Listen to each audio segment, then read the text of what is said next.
Olá, sejam bem-vindos a mais um episódio do Amadcast. Hoje estamos aqui com dois convidados super especiais, advogados e investidores, e vamos falar de um tema muito interessante e inédito aqui no canal. Sejam muito bem-vindas, Alessandra Marchiori e Anderson Marchiori. Muito obrigado, prazer imenso estar aqui no Amadcast, prazer imenso estar aqui falando para todos os ouvintes. Quando nós vamos em podcast juntos é sempre assim. Ele quer falar, eu quero falar, a gente vai jogando a bola um pro outro. Eu queria agradecer o convite feito pela Brenda, é um prazer estar aqui no Amadcast. Vamos bater um papo super legal sobre investimento, sobre advocacia também, né? Como é importante, como é relevante, principalmente falar sobre esse tema, né? Às vezes a gente vai vivendo e vai deixando isso de lado, né? Na correria do dia a dia, mas nós vamos trazer temas relevantes aqui para vocês hoje. Via de regra, para nós advogados, principalmente no início da carreira, é muito difícil, né, ter essa gestão, saber lidar com esses honorários, com essa renda volátil, né? Então, acho que vai ser muito útil, muito interessante o podcast. Mas antes da gente adentrar no nosso tema, eu gostaria que vocês se apresentassem, contassem um pouquinho da trajetória de vocês, como advogados, como investidores. Primeiras damas? Primeiras damas. Meu nome é Alessandra Marchiori, sou advogada, sou professora do curso de Direito, trabalho muito nas redes sociais, sou infoprodutora e dentro desse tema dos investimentos, sou especialista em investimentos e eu, juntamente com meu marido, nós criamos uma comunidade, foi a primeira comunidade de investimentos do Brasil, para realmente democratizar os investimentos, para trazer para todas as pessoas mais informações, vamos dizer assim, um pouquinho mais simplificadas, da forma mais simplificada possível. Temos um curso também de investimentos, que é um dos nossos infoprodutos, e trazemos sempre nesse propósito, através das nossas redes sociais, da nossa vida, do nosso cotidiano, do nosso dia a dia. Fomos evoluindo muito juntos, né, e buscando essa consciência financeira que mudou a nossa vida de uma forma espetacular. Então, nós trazemos essa parte de realmente compartilhar isso nas redes sociais e também com os nossos alunos nos nossos cursos de investimentos. Bom, meu nome é Anderson Marchiori, eu sou advogado, sou professor universitário há mais ou menos uns 15 anos, né? Sou coordenador de curso de Direito da FUPAC Nova Lima, né? Até deixar um abraço aí para todos os meus alunos. E sou especialista em investimentos em finanças, né? Trabalho também no segmento online através de infoprodutos. Eu tenho um curso juntamente com a Alessandra, onde nós ensinamos a qualquer pessoa a investir do zero até aquelas estratégias mais avançadas de investimento, né? Então, nós tentamos ali simplificar e acho que isso está muito na nossa essência do direito e de professorado, de docência, né? Tudo isso veio ali muito carregado e a gente estabeleceu uma maneira simplificada de levar esse conhecimento para todos aqueles que se interessam pelo assunto, né? Dentro deste curso temos um módulo bastante interessante, que é um módulo sobre organização financeira, onde a gente tenta ensinar para as pessoas, né, de forma bastante efetiva, de que antes de pensar em ficar rico, essas pessoas precisam de pensar em poupar mais, né, em reter mais dinheiro do que na mesma quantia que eles desejam, né, ficarem ricos. E, como a Alessandra bem enfatizou, nós temos uma comunidade de investimentos. Essa comunidade é uma comunidade onde nós trabalhamos com a nossa carteira aberta de investimentos, né? E mostramos, a partir das nossas aplicações financeiras, em que fazemos todos os meses, como as pessoas podem fazer as suas próprias escolhas, né? E aplicar também no mercado financeiro. Acho que uma das questões que a gente mais percebe de demanda é exatamente essa dificuldade operacional que as pessoas têm, né? Então, muitas vezes, a ideia da comunidade surgiu a partir do curso, onde a gente percebia que as pessoas se enchiam de conhecimento sobre todas as estruturas de investimento, mas na hora do vamos ver, né, na hora de fazer as aplicações, ficavam um pouco travadas, não sabiam operar. Né? Então faltava aquele plus, né, de pegar na mão, de ensinar, de mostrar, as pessoas verem você fazendo durante o dia a dia e tirando as suas dúvidas ao longo do tempo. Tudo isso foi o que fez nascer a comunidade Rentabiliza. Muito legal. E isso vem, acredito, eu não sei se vocês concordam, mas eu penso que na nossa cultura há um paradigma estabelecido de que investimentos é coisa para quem tem dinheiro ou para quem estudou muito no assunto, assim. Né? Não se pensa, não se fala sobre isso com a naturalidade. Evidentemente que de alguns anos para cá, esse paradigma vem sendo quebrado e trabalhado, eu acredito que muito pelo advento da internet, onde as pessoas têm trazido esse tipo de conhecimento mais prático, mais democrático, como vocês disseram.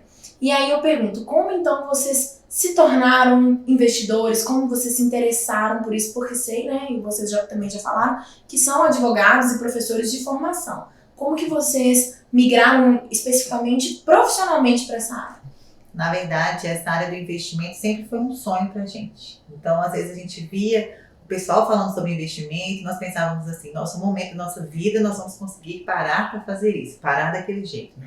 Conseguir estudar mais sobre isso. Sim. E na verdade, como o Anderson enfatizou aqui, as pessoas elas pensam erroneamente muito mais em ganhar dinheiro do que em organizar a sua própria vida financeira.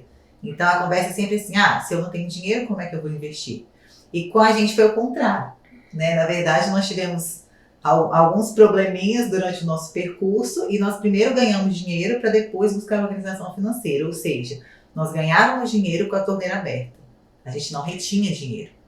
E aí nós passamos a perceber que se a gente não buscasse conhecimento e organização financeira, nenhum dinheiro que entrasse seria suficiente, porque a gente não tinha educação financeira, que hoje em dia os pais tem mais preocupação sobre isso, né? De realmente já ensinar a educação financeira desde crianças, dentro de casa. Inclusive, nós fazemos isso com os nossos filhos.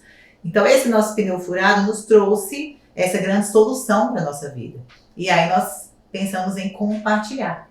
Compartilhar é isso, é quando você transborda seu conhecimento e passa isso para as outras pessoas para que elas não incorram no mesmo erro que você incorreu, nesse caso. Então, nesse caso, nós fizemos o contrário. Normalmente, as pessoas pensam em ganhar dinheiro primeiro e depois elas vão se deparar com isso, né? E aí quando você se depara com essa situação, você pensa assim, nossa, se eu soubesse disso antes, eu estava em outro patamar financeiro hoje. Então nós buscamos muito essa questão do conhecimento de finanças e como o Anderson bem falou, 15 anos de professorado ele tem, eu acho que eu vou para 8 anos, nós pegamos todo esse conhecimento e simplificamos, né? Eu acho que esse dom de realmente passar esse conhecimento, simplificar, democratizar, faz com que as pessoas passem a observar que investimentos é para todos, né? Só basta você pensar, internalizar sobre isso e pensar justamente que a única coisa ruim de investir é que você pensa assim, por que eu não comecei antes?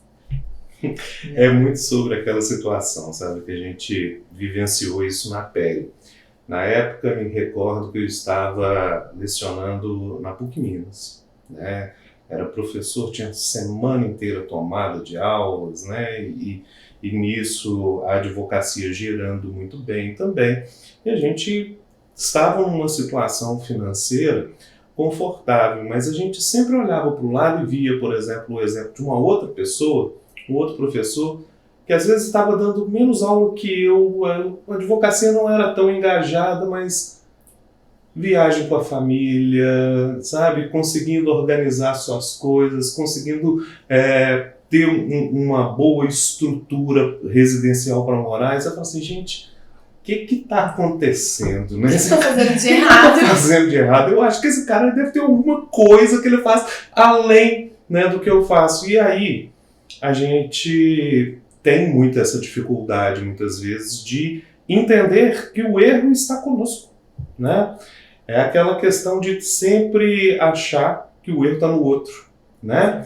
E, de fato, você vai fazer uma avaliação e você percebe, né, como dizia já Benjamin Graham, né, falava que pequenos furos são capazes de afundar grandes embarcações, né? Então, você tem ali um vazamento, você não consegue acompanhar o fluxo do seu dinheiro, você não sabe por onde está saindo, né? Você não consegue fazer suas retenções, não adianta, como a Alessandra bem disse, né? Não adianta você tentar encher uma caixa d'água com a torneira aberta, né? Vai somente embora. Então isso nos motivou bastante, né, a aprender sobre investimentos. E uma coisa que tanto eu quanto ela temos muita responsabilidade é que nós gostamos muito de ter autoridade naquilo que falamos, né? Então, tanto eu quanto ela investimos muito na aquisição de conhecimento, né? Eu fiz uma especialização, né, nesse segmento para poder entender mais sobre o mercado, sobre as operações, como que tudo isso se realiza, né, além de buscar os grandes nomes hoje, né, do mercado financeiro para entender um pouquinho o que eles fazem, né? Então a gente investiu bastante nessa formação de conhecimento para a gente se capacitar e a partir disso estruturamos os nossos modelos de negócio, né, para começar a ensinar isso para outras pessoas, fazer esse transbordo. Vocês tocaram num ponto muito interessante, que é a importância da educação. Posso até citar a mim mesma como exemplo, que nunca tive educação financeira. Meus pais não tiveram, consequentemente, não tinham como eles me oferecerem algo que eles não tinham, e essa não foi uma das preocupações deles. E quando eu ingressei na advocacia, quando eu fui, na minha trajetória especialmente, eu tinha um escritório e era advogada de uma autarquia. No momento, por mais que eu me organizei financeiramente, inclusive busquei ajuda profissional para fazer isso, essa transição de carreira, no momento em que eu decidi que era importante ficar exclusivamente pelo escritório, eu tive muito medo por essa falta de conhecimento.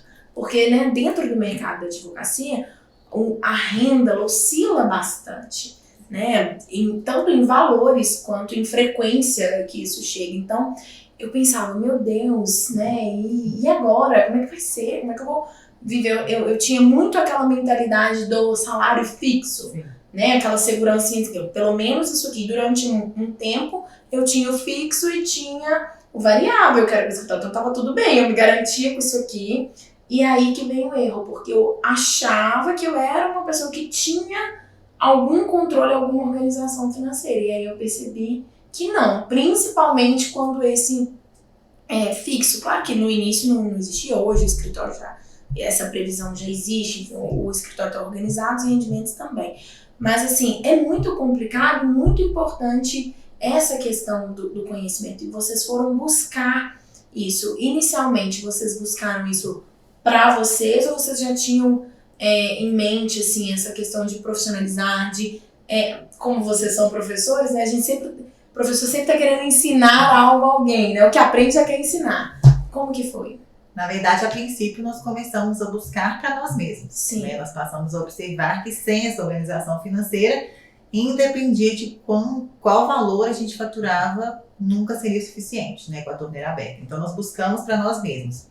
Mas como a Brenda falou, é nato de professor. Você fala assim, não, eu aprendi, agora eu preciso. É uma obrigação. É uma obrigação. É uma obrigação compartilhar isso para que as pessoas que estejam vivenciando isso no dia a dia, principalmente advogados que estão começando a carreira, possam já começar bem certinho, sabe? Já começar com esse conhecimento, com essa base. Isso faz toda a diferença lá na frente. Bom, de fato, a gente não tinha iniciado esse aprendizado, né, já focando em transmiti-lo, né, em rentabilizá-lo depois. Isso foi uma oportunidade que surgiu. Mas tudo aquilo que nós aprendemos quando trabalhamos com esse investimento nos ajudou muito dentro da advocacia, né, nos ajudou muito dentro de uma estruturação. Por quê? Porque eu entendi que eu precisava de organizar o meu escritório financeiramente, né? Existe uma coisa que muitas vezes as pessoas não fazem, né? Mas que é de extrema importância, né? São de separação dos recursos financeiros, né? Muitas vezes as pessoas misturam o dinheiro do escritório com o seu dinheiro pessoal, né? Os honorários caem na conta da pessoa física do advogado, e aí, gente, você não consegue ter uma percepção clara dos seus resultados, né? Então, a primeira coisa que eu precisava de colocar dentro do meu escritório, junto com a Alessandra, foi: nós precisamos ter clareza. Nós precisamos de ter clareza, nós precisamos de planilhar, nós precisamos de entender, estruturar, e nós precisamos de criar dentro do escritório um colchão financeiro, que nós chamamos de reserva de emergência, né? Porque todos nós somos acometidos por imprevistos, né? Imprevistos acontecem sempre. Por mais previsível que seja a rentabilidade de um escritório já consolidado, nada impede de acontecer, né, alguma situação em que aquela previsibilidade ela cai por terra, né? Por exemplo, num escritório que trabalha com entes públicos, né, a própria regra de mudança de pagamentos de precatório já afeta, né, a sua estrutura orçamentária. Tá? A própria questão da pandemia da Covid-19, nós tivemos 18 meses de paralisia do Poder Judiciário, né? Então, inclusive da OAB tendo que prestar auxílio financeiro para advogados, né, através da Caixa de Assistência. Então, a gente percebe muitas vezes essas dificuldades. Então, quando você tem um colchão financeiro, você tem uma reserva de emergência que é capaz de suportar as principais despesas do escritório sem a existência, sem a entrada de faturamento dentro de um determinado período, isso te dá um sono tranquilo. Isso te dá uma tranquilidade de trabalhar, né? Porque é muito diferente de trabalhar e apagar incêndio, né? Eu falo que todos aqueles que não possuem organização financeira, seja na vida pessoal ou na vida profissional, principalmente falando para advogados que têm, né, essa questão do ser autônomo, né? É ele que gera, um leão por dia, né? Ele vai viver apagando incêndio, né? Então, olha como é que isso é complicado. Chega um cliente, abre na sua sala, ele adentra, né, a sua porta, você vai negociar com ele, só que naquele mês, tá, você já tem uma conta de luz que está atrasada, você não tem previsibilidade de receita, você já tem o aluguel que está vencendo, você não tem previsibilidade de receita. Você negocia com esse cliente o custo para pagar suas contas. Você não consegue precificar o seu serviço, você não consegue verificar um preço condizente com aquela demanda que está sendo trabalhada, né? E isso prejudica toda a escala financeira do seu escritório, né? Então, isso foi muito sensível para nós, isso deu uma virada de chave muito grande para nós, de conseguir fazer essa organização do escritório, primeiro para se ter uma clareza, segundo para se criar uma reserva de emergência e terceiro, né, criar um fundo que consiga, para além dos honorários, fazer o dinheiro do escritório trabalhar por nós, né? Ou seja, o dinheiro do escritório gera dinheiro para o escritório. Então isso é fantástico e isso traz uma liberdade, inclusive na hora de contratação de honorários, né, na hora de sentar na mesa para fazer uma negociação, tá? Você não está correndo atrás de dinheiro, porque quem corre atrás de dinheiro corre atrás do vento, né, e negocia a qualquer preço. Não, esses pontos são muito relevantes, porque isso de não importa quanto você ganha, se você não souber gerir, é insuficiente. Isso é uma regra. Eu acho que a pandemia ela ensinou isso melhor para o mundo, né? Não só para os advogados, porque até quem tinha os seus salários fixos, servidores com a sua utópica estabilidade, de repente se viram sem seus subsídios. Viram, né, os órgãos estatais não tendo condição de arcar. Foi algo realmente muito cruel, mas que trouxe esse ensinamento de que saber gerenciar e ter a reserva. Eu penso que para nós, na advocacia, é ainda mais delicado, porque em qualquer aspecto se formam ali advogados, na verdade se formam bacharéis em direito, e em nenhum momento da graduação se pensa em gestão, Atualmente não se pensa nem na advocacia, as formações estão muito voltadas para concurso, a minha foi assim, por exemplo. Então, nem passa na cabeça desse profissional que está entrando no mercado que ele tem uma empresa. O advogado, muitas vezes, ele se vê assim, o que você é? Advogado.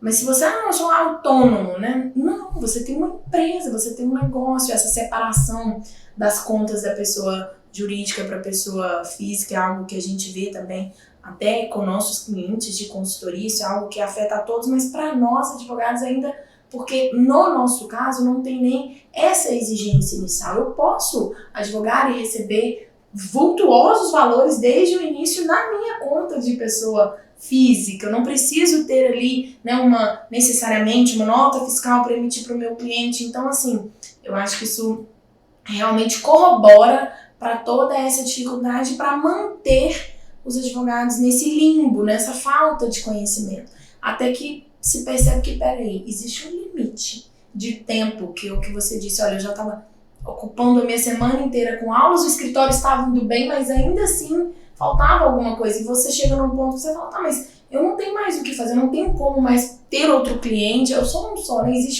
Todo mundo só tem 24 horas, como é que eu vou fazer para fazer mais dinheiro? Eu acho que esse é o ponto que de fato fica claro que saber gerir é mais, ou talvez precisa preceder o saber fazer o dinheiro, né? Porque se não souber gerir, como é que adianta fazer? É verdade. Quando a gente volta nesse momento da nossa graduação, a gente percebe que realmente a gente não tem esse ensinamento da gestão, não só a graduação, né? Das crianças, a parte do adolescente, aí você entra na faculdade, você estuda tudo sobre aquela sua profissão, mas a parte da gestão ainda deixa a desejar. Sim. Então, o ativo mais precioso que nós temos hoje é o nosso tempo.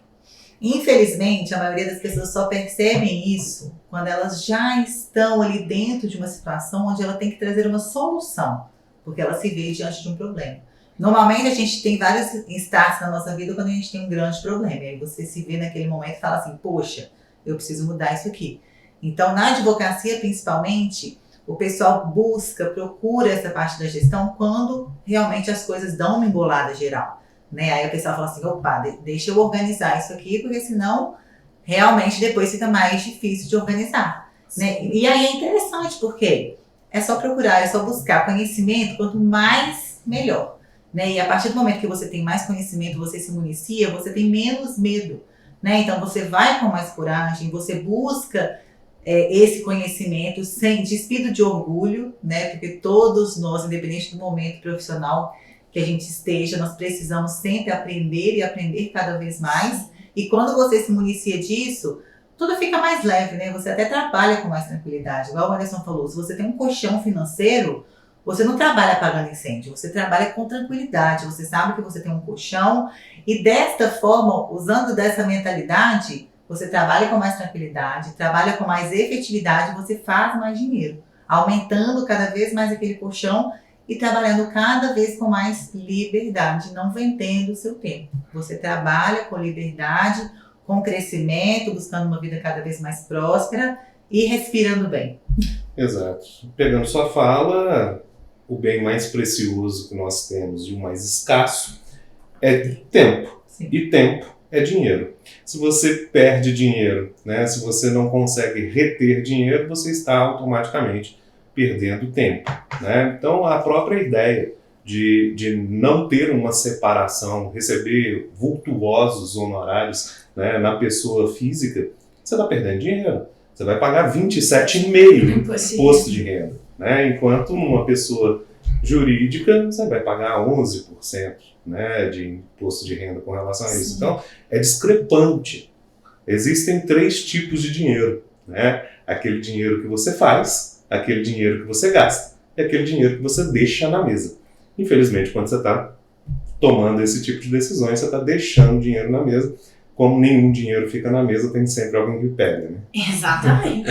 E por isso o conhecimento é importante, porque ele liberta, né? Ele traz essa clareza que você consegue entender melhor as coisas, fazer as coisas de um modo mais consciente. Não precisa esperar chegar lá no momento do desespero para se conscientizar disso. e ter melhores resultados. Porque, como você falou, o dinheiro alguém vai pegar, na mesa ele não vai ficar. Não Você tá deixando o dinheiro, às vezes, por uma crença equivocada, de que, Exato. nossa, abrir uma pessoa jurídica tem muitos custos, é melhor eu ficar aqui sendo autônomo na pessoa física. A falta de conhecimento aí, né? Exatamente. Então, assim, trazendo aqui para o contexto da AMAD, nós todos, né, especialmente nós advogados imobiliaristas, sabemos muito bem como o mercado imobiliário é fundamental para a economia do nosso país, né? Sim. O quanto gira em torno desse mercado. Eu queria que vocês falassem um pouco como que é o mercado imobiliário no mundo dos investimentos, como que vocês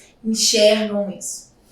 Bom, eu posso começar a falar sobre isso, que é o seguinte: as maiores concentrações de riqueza no mundo inteiro, né, estão em aquelas pessoas que têm grandes escalas de terra, né? Então, desde quando nós somos pequenos, nós sempre ouvimos aquela frase: invista em imóvel, porque investir em imóvel é certo, né? Você não vai perder dinheiro. Então, você sempre escuta esta frase. E até, se você for pegar dentro de um contexto bíblico, se for pegar dentro de um contexto histórico, né? Entendeu a Bíblia como um livro histórico, um dos mais antigos, você vai pegar, por exemplo, o homem mais rico da Babilônia, que é o Salomão, e ele falava o seguinte: olha, eu preciso de dividir todo o meu tesouro, né? Todas as minhas riquezas, em 3 fatias. Ele dizia: olha, eu preciso de ter, né, uma parte do meu dinheiro em mãos, que ele está falando de uma parte do dinheiro com alta liquidez, o que a gente chama de reserva de emergência, né? E ele fala assim: uma parte do meu tesouro tem que ficar enterrado. Mas buscando, né, aquele entendimento da palavra, ele está dizendo: eu preciso de ter imóveis, em terras, né? E a outra parte é em negócios, né? E nós entendemos isso como investimentos em ações, em negócios, em empresas, né? Então, esse segmento imobiliário, ele está dentro de um capítulo de investimentos que ele não surge agora, né? Ele sempre foi, né, uma escala para a construção, né, de um patrimônio, de uma segurança, tá, para todas as famílias. E esse mercado imobiliário, ele tem algumas particularidades, e aqui dentro dos aspectos dos investimentos, eu gosto de fazer uma diferenciação. Existem 2 tipos de investimentos imobiliários, né? Aqueles em que você investe num ativo real, né? Ou seja, você vai estar pegando o seu recurso financeiro e vai comprar uma sala, você vai comprar uma casa, você vai comprar um sítio, uma fazenda. Você pode usufruir dele, inclusive, né? Você tem ali aquele ativo real, e você tem o ativo imobiliário, né, dentro de uma perspectiva de um título que você possui, que é o investimento em fundos imobiliários. O que seriam, né, já antecipando aqui, Eu né, ia fazer essa pergunta. o que seriam esses fundos imobiliários? Os fundos imobiliários, eles funcionam, né, na forma de um condomínio, entende? Um condomínio onde os cotistas deste condomínio, tá, eles vão fazer os aportes financeiros nas cotas, a aquisição das cotas deste condomínio, e aquele volume financeiro que é capitaneado pelo condomínio, ele é gerido por um gestor profissional, geralmente uma entidade financeira, né? E ela faz essa gestão desses recursos para algumas finalidades específicas. Ela vai adquirir imóveis já prontos para dele transformar em renda através de aluguéis, né? Ou ela vai edificar estes imóveis. Então, compra um lote nu e ali edifica um empreendimento, seja para venda disso e vai lucrar com essa venda, ou até mesmo, né, pela captação desses recursos através da locação, através da geração dessas rendas ali provindas. Isso é uma classe dos fundos imobiliários que nós chamamos de classe dos fundos imobiliários de tijolos, né? Porque são, de fato, as edificações, né? Sim. Então, a gente vai, dentro dessa classe de tijolos, vamos ter alguns segmentos, né? Shopping centers, lajes corporativas, galpões logísticos, né? Então, nós vamos ter ali alguns segmentos para atender essa demanda. E o outro são os fundos de papéis, né? Esses fundos de papéis, na verdade, eles só recebem um nome de fundos imobiliários porque os títulos que baseiam esses investimentos, eles têm lastro em imóveis, né? Mas são títulos de crédito de renda fixa. Você tem, por exemplo, uma letra de câmbio imobiliária, né, ou um certificado de recebíveis em imóveis, que são 2 títulos de renda fixa, né, onde o fundo vai comprar esses títulos, tá, e fazer a gestão desses papéis, transferindo os recursos para os investidores.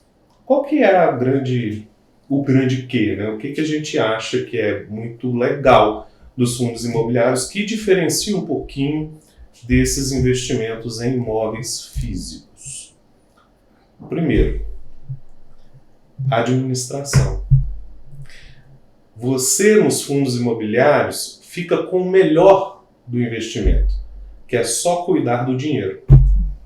Enquanto toda a administração ela é terceirizada, ela está, né, com o gestor que está fazendo essa administração, você não tem trato com o inquilino, você não tem, né, a gestão sobre essa questão, você só usufrui, né, dos benefícios disso.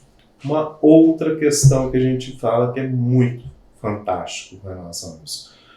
Os proventos pagos, os rendimentos pagos por fundos imobiliários, eles são isentos de imposto de renda. Então, se você imaginar o seguinte, hoje um imóvel, Brenda, ele é locado geralmente, tá, por 0,25% do seu valor. Tá? Então, você pega lá um imóvel de R$1 milhão, você vai ter geralmente um aluguel girando na casa de 5, 6 mil reais este aluguel. Tá? Enquanto os fundos imobiliários é muito confortável você trabalhar com um percentual de retorno mensal de 1%.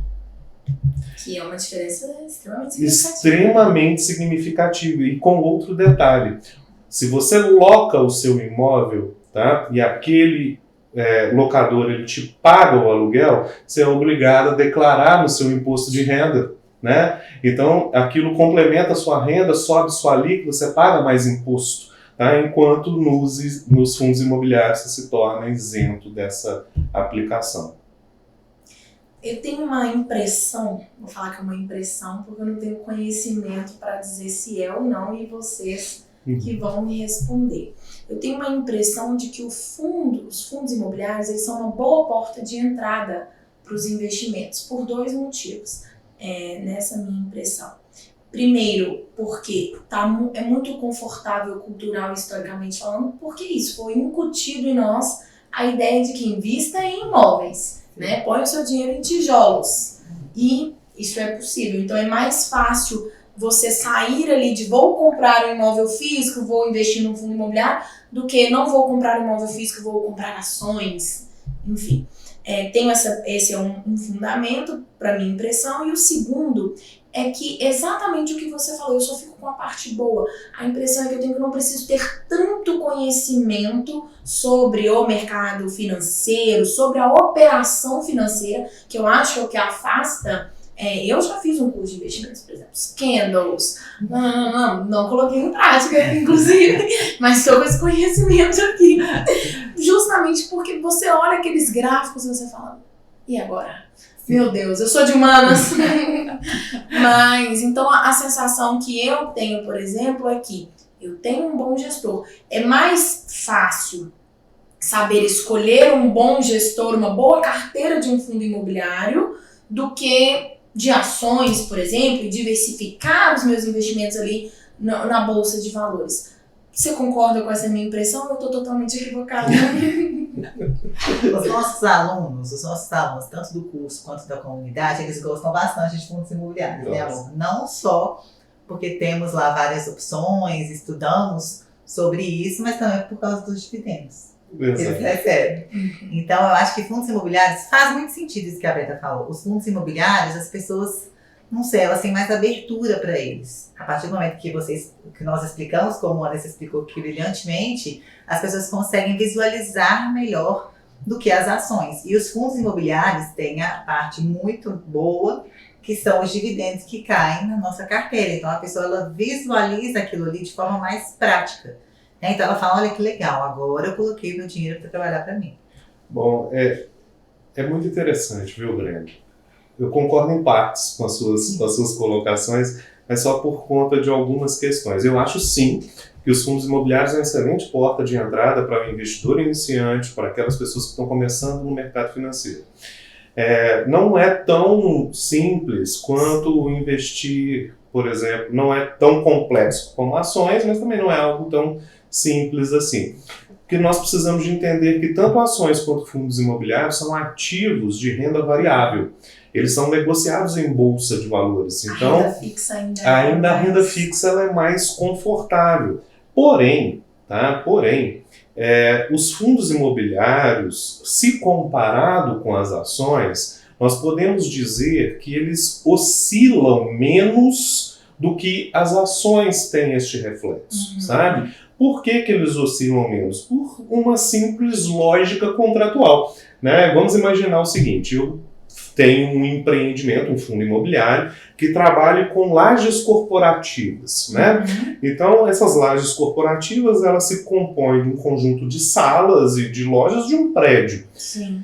Se eu tenho 100% deste prédio locado, gerando receita e renda, vamos concordar, né, que nenhum contrato ele é feito por um único mês. Né? O contrato, geralmente, ele vai ser feito dentro dessa perspectiva comercial, né, por 36 meses. Tá? É uma boa margem para você trabalhar ali, ou por pelo menos 12 meses ou mais, né? 5 anos, por exemplo, né, de contratos. Se você tem todo o empreendimento locado por 36 meses ou mais, concorda comigo que existe uma certa previsibilidade daquele fundo em especial? Sim. Né? Então, tirando algumas questões que podem impactar naquela receita, né? Vamos dar um exemplo aqui legal. Vamos imaginar que nesse prédio, desse fundo de lajes corporativas, toda a base de estrutura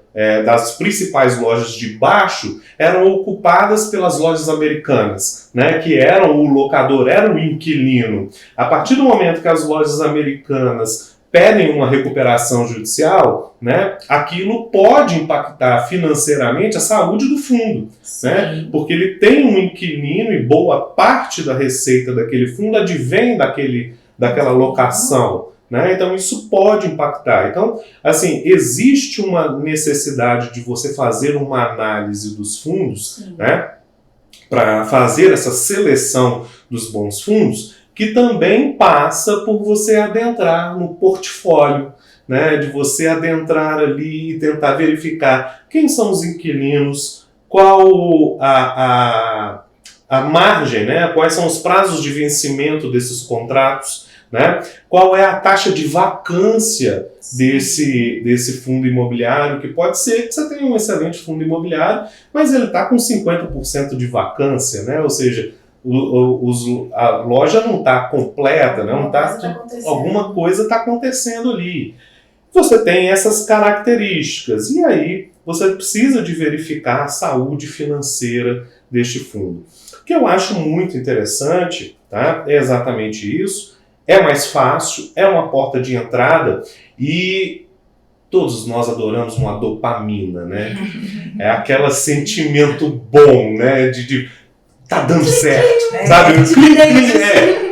Tá dando certo. E o fundo imobiliário, ele mexe muito com essa sensação, sabe? Por quê? Porque os fundos imobiliários, eles trabalham com distribuição de rendimentos E a maioria deles, quase 90% dos fundos listados na Bolsa hoje, trabalham com pagamentos de rendimentos mensais, né? E esses pagamentos de rendimentos mensais, eles são feitos em datas específicas. Então, para você montar uma carteira de fundos imobiliários que seja saudável, você tem que estar trabalhando ali entre, no mínimo, 7 fundos a 14 fundos imobiliários. Você monta uma carteira diversificada e saudável de fundos imobiliários, né? Por que você precisa de trabalhar com essa certificação, essa diversificação? Porque funciona muito da seguinte forma: a Alessandra adora shopping center, né? Eu vejo que a paga com dividendos, viu, gente? Quem segue a Lelê sabe disso. Pois é, por saber que ela gosta muito, né, de shopping center, o que eu faço? Eu não vou perder dinheiro, eu invisto no shopping, né? Exato. Aí eu invisto no shopping. Porque você sabe que a Alessandra vai garantir. Toda vez que ela vai lá, eu recebo de reflexo, né? Você se retroalimenta. Exato. Né? Você alimenta o seu fundo, você gasta com o seu fundo te paga. Exato. Fantástico. Só que aí, eu não invisto apenas em shopping centers, em fundos de shopping. Por quê? Aconteceu a pandemia da Covid-19, o que nós tivemos? Fecharam os shoppings, né? Fecharam os shoppings, mas o segmento de galpões logísticos cresceu de forma absurda, né? Por quê? Porque todo mundo começou a comprar pela internet, né? E os galpões logísticos nada mais são do que centros de distribuição. Aquelas grandes empresas, Magazine Luiza, Alibaba, Amazon, locam essas estruturas. Por quê? Porque hoje, quem entrega mais rápido é mais eficiente e garante o cliente. Então, eu preciso de estar nos grandes centros, né, dentro daqueles setores de dimensões continentais. Isso é fantástico. Então, os fundos imobiliários cresceram exponencialmente. Então, por mais que eu tenha uma parte do portfólio alicerçado em shoppings, né?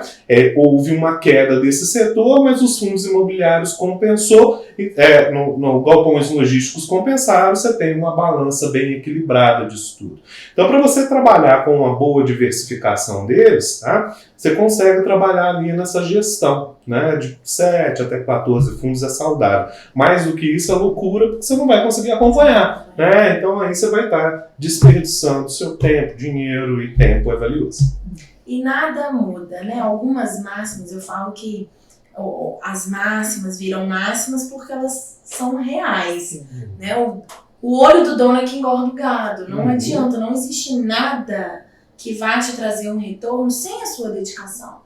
Pode ser em maior ou em menor grau, né? Mas assim, eu acho que isso é um equívoco também, que às vezes as pessoas pensam, vou colocar o dinheiro para trabalhar para mim. E significa que vai existir alguma coisa que você larga lá e não esquece. Pronto, só recebe os dividendos. Evidentemente que você precisa acompanhar, e o conhecimento, né, como a gente já havia dito, é fundamental para isso, para você conseguir entender o fundo imobiliário e saber fazer boas escolhas, né, tomar decisões em momentos corretos, porque o time também é muito importante, né, nessa situação. Eu acho que isso que vocês falaram dos dividendos é o terceiro fundamento da minha impressão, que eu esqueci de falar, que o retorno mais rápido.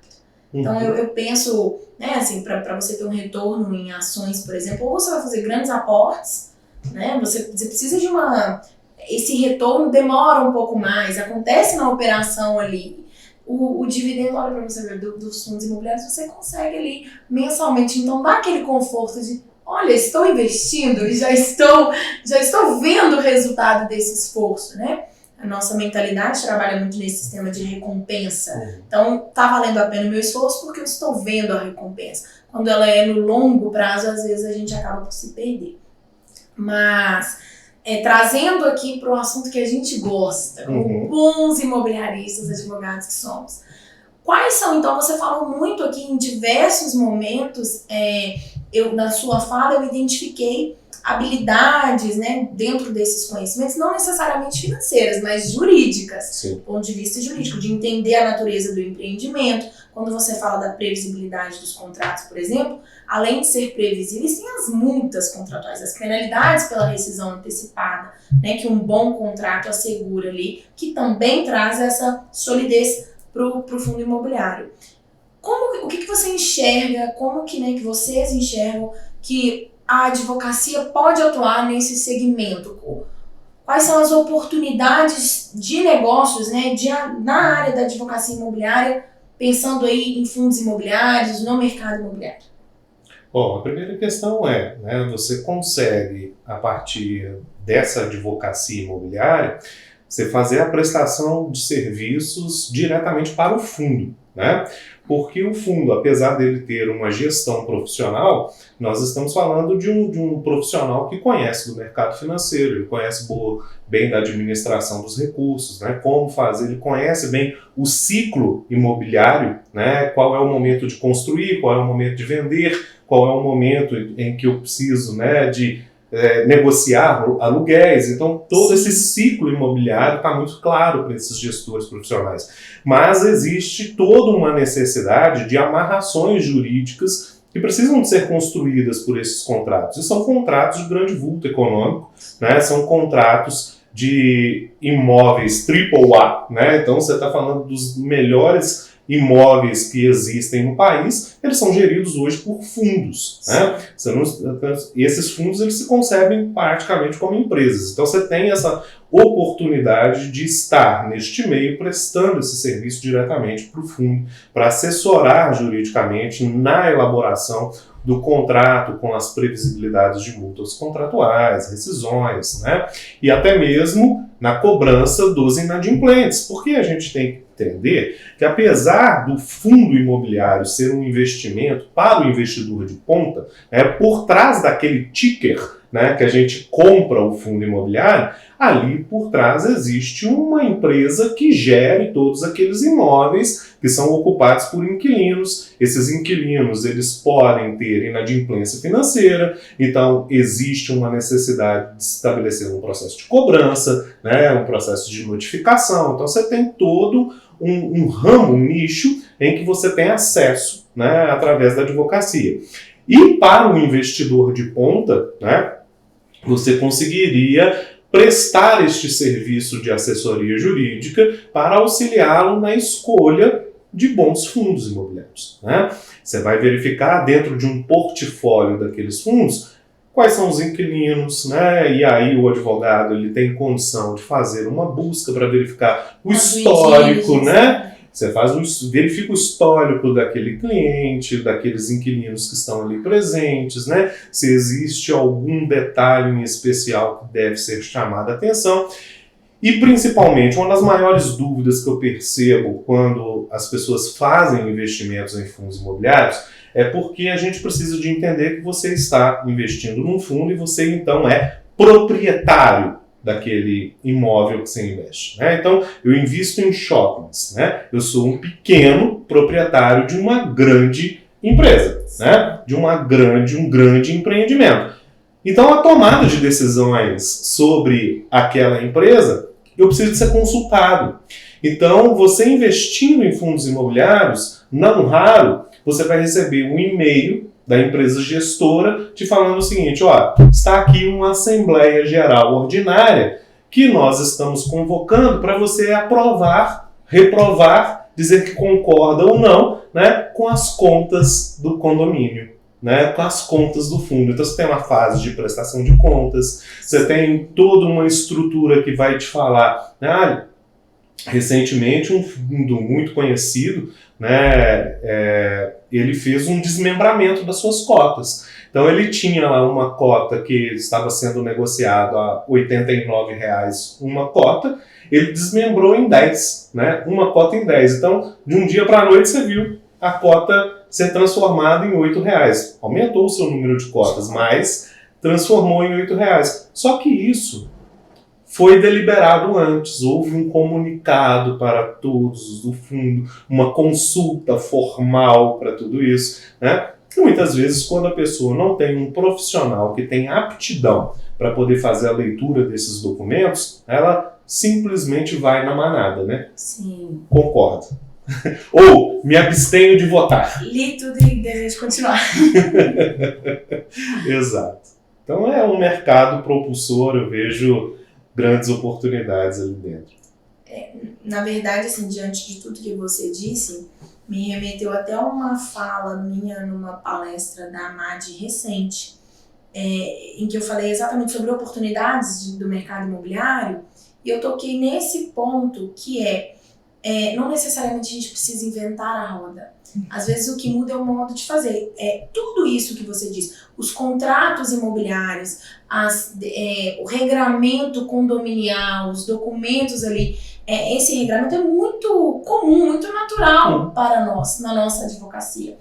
Isso muda, né, de perspectiva, traz um aspecto interdisciplinar. Hoje eu vejo o direito cada vez mais em todas as áreas interdisciplinar, né? A gente precisa comungar de vários conhecimentos, às vezes de vários profissionais com expertises diferentes para tomar uma decisão, para criar uma solução. Mas eu vejo muito disso nos fundos. É o que a gente já faz, só que às vezes numa proporção menor, tendo aí essa opção de escalabilidade ou de um volume econômico muito mais expressivo. Então, tem muita oportunidade de mercado aí. Exatamente. Eu percebo, Miranda, o seguinte, esse mercado, este segmento imobiliário, ele é expansivo, tá? Ele tem bastante autoridade e eu acho que para nós advogados, né, a gente pode atuar e se beneficiar dele, né? Quando eu comentei aqui no início sobre fazer o dinheiro trabalhar por nós, a partir do momento que você tem uma receita, você trabalha com um investimento em fundos imobiliários, você consegue gerar uma renda passiva para o seu escritório, né? Então, muitas vezes você tem um fundo dentro do seu escritório onde aquele fundo paga o aluguel do seu estabelecimento, né? Então, isso muda toda uma estrutura de custos, isso muda toda uma estrutura de utilizar os investimentos, de fato, ao nosso favor, né? E pensar muito fora da caixa, né? Porque o que a gente sabe é aquele básico de eu preciso fazer X mil reais no mês porque eu tenho Y mil reais de despesas. Então, assim, eu preciso cobrir isso e mais um pouquinho, enfim. E existem outras formas muito mais eficientes, né? E que você não fique tão presa a essa volatilidade do mercado da advocacia, porque a quantidade de advogados, de escritório, né, muitas vezes é um fator alarmante para as pessoas. Então, assim, há aí muitas oportunidades, não só... Por isso que o conhecimento é fundamental, tanto para que você possa ser um profissional que se beneficia dessas oportunidades, né, que vai surfar nessa onda e vai ter clientes nesse segmento, quanto para que você saiba aplicar no seu próprio negócio. Né? Exatamente. Então é um ganha-ganha. Um ganha-ganha.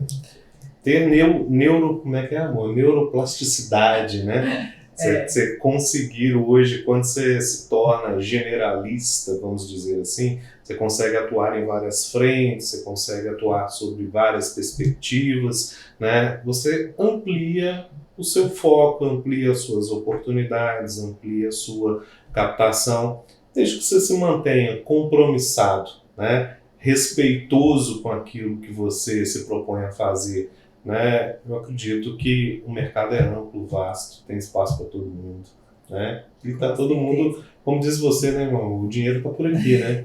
E é interessante a gente falar sobre isso, porque como eu falei lá no início, às vezes a gente se pega em um momento, né, da nossa profissão que a gente fala assim, mas será que eu busco outras coisas? Será que eu consigo me especializar em outro setor, em outro ramo, ou até mesmo melhorar o que eu já faço, né? Organizar esse escritório, pegar, colocar tudo na planilha. E realmente é um passo que só você consegue dar. Às vezes você olha para o seu escritório e fala assim, nossa, meu Deus, como que eu vou fazer para organizar isso tudo? Ou então, nossa, como que eu deixei chegar até esse momento? Mas esse primeiro passo de se organizar, reorganizar, até as suas ideias, né? Falar assim, não, às vezes não era o que eu pensava, deixa eu reformular minha rota, deixa eu pensar um pouquinho fora da caixa, deixa eu organizar esse escritório aqui, até para eu ter outras oportunidades, né, de outras ações, igual nós falamos aqui, essa questão de tantas oportunidades no mercado financeiro também para advogados, mas para isso, a sua casa precisa estar muito bem organizada para que você possa fazer outras coisas, tentar novas oportunidades e agregar mais valor ainda ao seu escritório e à sua vida profissional. Acredito bastante, sabe, Leandro, que os advogados, para poder conseguir chegar nesse setor e explorar esse setor, ter abertura para chegar nesse setor, porque uma questão é quem já sabe que precisa do seu serviço, né? Que vai ser os grandes fundos. Sim. Os grandes fundos, eles sabem que precisam de ter uma banca jurídica que vai trabalhar na cobrança, que vai trabalhar na gestão de contratos, que vai trabalhar nessa gestão, né, dos próprios inquilinos. Então, eles já têm essa necessidade, é algo que já está dentro do modelo de negócios deles. Tá? Diferente do investidor de ponta. O investidor de ponta não conhece sobre isso, e o brasileiro ele tem eles têm a máxima, né, de que advogado é feito para resolver problema, né? O advogado não é feito para servir de algo preventivo, né?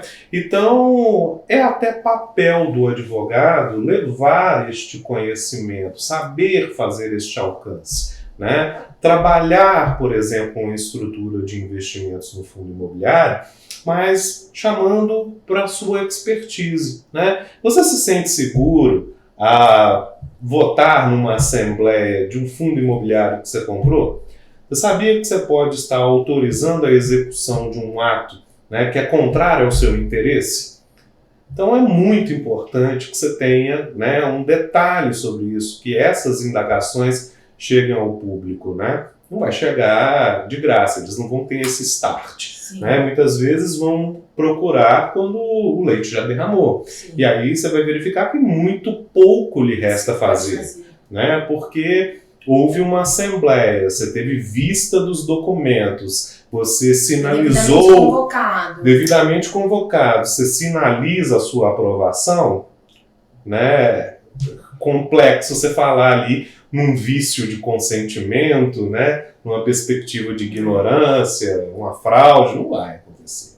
O que nós, advogados, sabemos bem, né? Às vezes os clientes falam, mas eu não sabia. Mas você tinha que saber, ou ter contratado alguém que soubesse para te explicar. Mas, de fato, ele só tem essa concepção quando chega nesse momento, né? E assim, eu acho que muito do que a gente conversou aqui é interessante e cumpre bem com o escopo da AMAD, que é trazer essas novas visões para a advocacia, né? A Alessandra falou algo muito interessante, que é, nossa, eu vou fazer uma outra pós, ainda, né, existe muito aquela crença na advocacia de que qual é a área que dá dinheiro? É o tributário, é o criminal, né? Nossa, será que eu tenho que fazer outra pós? Será que eu tenho que, né, e não que as pós não sejam necessárias, enfim, mas existem outras habilidades, outros conhecimentos que são necessários para desenvolver, inclusive, fundamentalmente, da gestão do próprio escritório. Sim. Porque pensa-se muito nisso, nossa, eu quero ter um grande escritório, eu quero fazer dinheiro. Tá, mas você sabe gerenciar isso tudo? Como é que vai ser, né? Então, eu vejo que muito disso que a gente conversou traz diversos insights, diversos ensinamentos valiosos, para além do investimento em si, mas de como a gente pode moldar, virar essa chave de repensar a nossa profissão, de agregar conhecimentos e usar isso de forma estratégica. Né? Sim, e essa mentalidade, a gente trabalha essa mentalidade todos os dias. Né? Nós falamos que a grande maioria das pessoas pensam exatamente isso. Não, eu estudei 5 anos, então eu tenho que fazer isso. Eu fiz minha monografia nesse tema, eu tenho que trabalhar nesse setor. Quando não é, nós conseguimos ter essa flexibilidade neural, né, que o Anderson até citou aqui, de fazer várias coisas, né, não necessariamente o que você estudou para aquilo, porque tudo que você estudou no passado é a sua bagagem de hoje.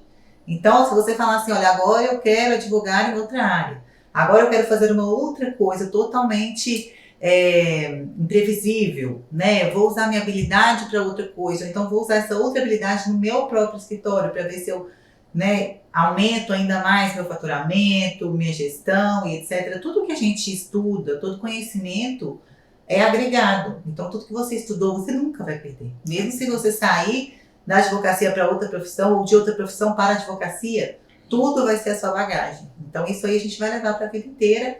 E não pensem sobre isso, que nós somos pedras, né? Nós somos pessoas pensantes que vão sempre evoluindo, buscando conhecimento, se juntando a pessoas que querem evoluir junto com você.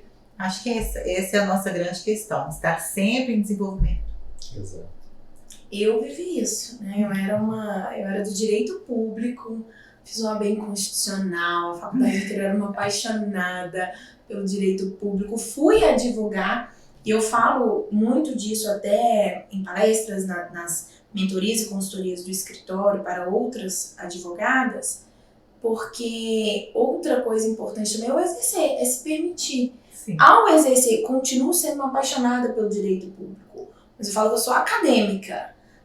O exercício da advocacia pública, fui ser advogada de uma autarquia e não me identifiquei ali por uma série de questões, né? Tinha um outro planejamento da minha vida.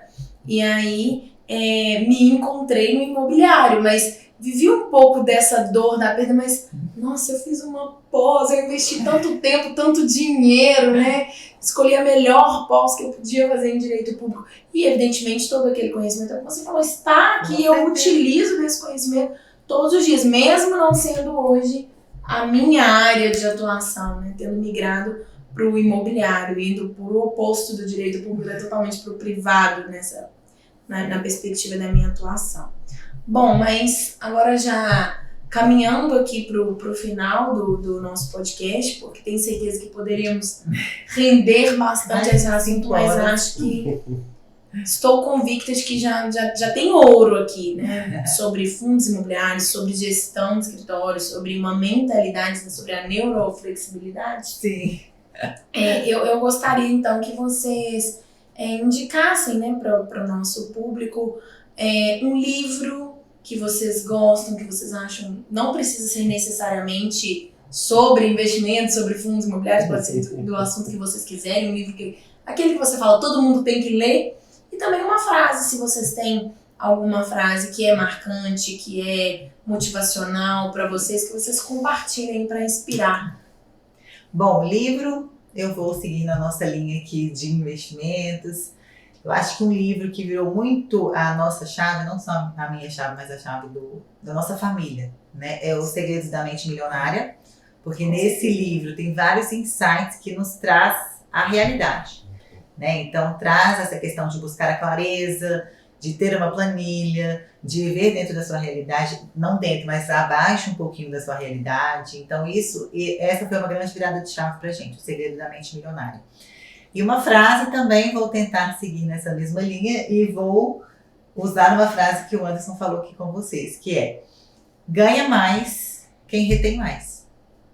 Então, na verdade, a preocupação não é ganhar mais dinheiro, a preocupação não é faturar mais dinheiro, isso não pode tirar seu sono. Na verdade, você tem que cuidar do que você tem, do que você fatura, para aí sim você vai reter mais e você vai conseguir multiplicar isso cada vez mais. Bom, eu vou seguir também nessa área de investimentos, né? Porque é o tema que a gente colocou aqui. Eu acho que tem um livro do Benjamin Graham muito bom, que chama Investidor Inteligente, né? Ele dá ali algumas estratégias, algumas dicas para você conseguir fazer uma análise de fato eficiente do seu investimento, né? E poderia citar outros, a gente citou aqui O Homem Mais Rico da Babilônia, né? Esse livro é fantástico. Pai Rico, Pai Pobre, para quem quer uma linguagem fácil de te ensinar a organização financeira, a separar, entender um fluxograma de dinheiro, entender o que é ativo, o que é passivo, né? Nós vivemos numa sociedade que muitas pessoas compram passivos acreditando piamente que estão comprando ativos, né? E estão vendo o dinheiro jorrar. Então, é muito revelador, ele causa um inconformismo. São livros muito legais da gente citar aqui. E eu poderia, dentro de uma frase, né, bem impactante que a gente tem aqui, eu poderia dizer o seguinte: se você não achar um jeito de ganhar dinheiro dormindo, você vai viver uma vida inteira trabalhando. Então, acho que isso resume bem o que a gente está tentando esclarecer aqui, de criar um colchão que gere renda passiva, né, que faça o dinheiro trabalhar para você, né, porque se você no futuro for depender do INSS, eu posso dizer para você que isso não será suficiente. Sem dúvidas, né? Sem dúvidas. É incontestável. Incontestável. Adorei, muito obrigada. Fiquei muito feliz de vocês terem aceitado o convite, pela disponibilidade de vocês. Tenho certeza que foi um episódio muito enriquecedor, né? Falamos de diversos assuntos aqui de uma forma muito agradável, né? Com muita segurança no conhecimento de vocês. Para vocês que nos acompanham, não deixem de nos acompanhar nas redes sociais da MAD. Os episódios saem sempre às quartas, ao meio-dia, no Spotify e no YouTube.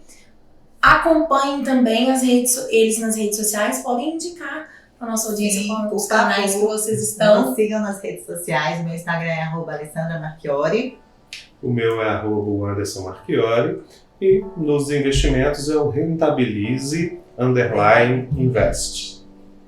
Então tá aí onde achá-los e consumir bastante dessa fonte de conhecimento aqui. Muito obrigada, foi um prazer. O prazer foi nosso. Muito obrigada a todos que estão nos assistindo. Espero que tenha sido realmente engrandecedor. Nos sigam nas redes sociais e assistam a todos os episódios do AmadCast. Muito obrigado, gente. Foi um prazer. Tchau, obrigada.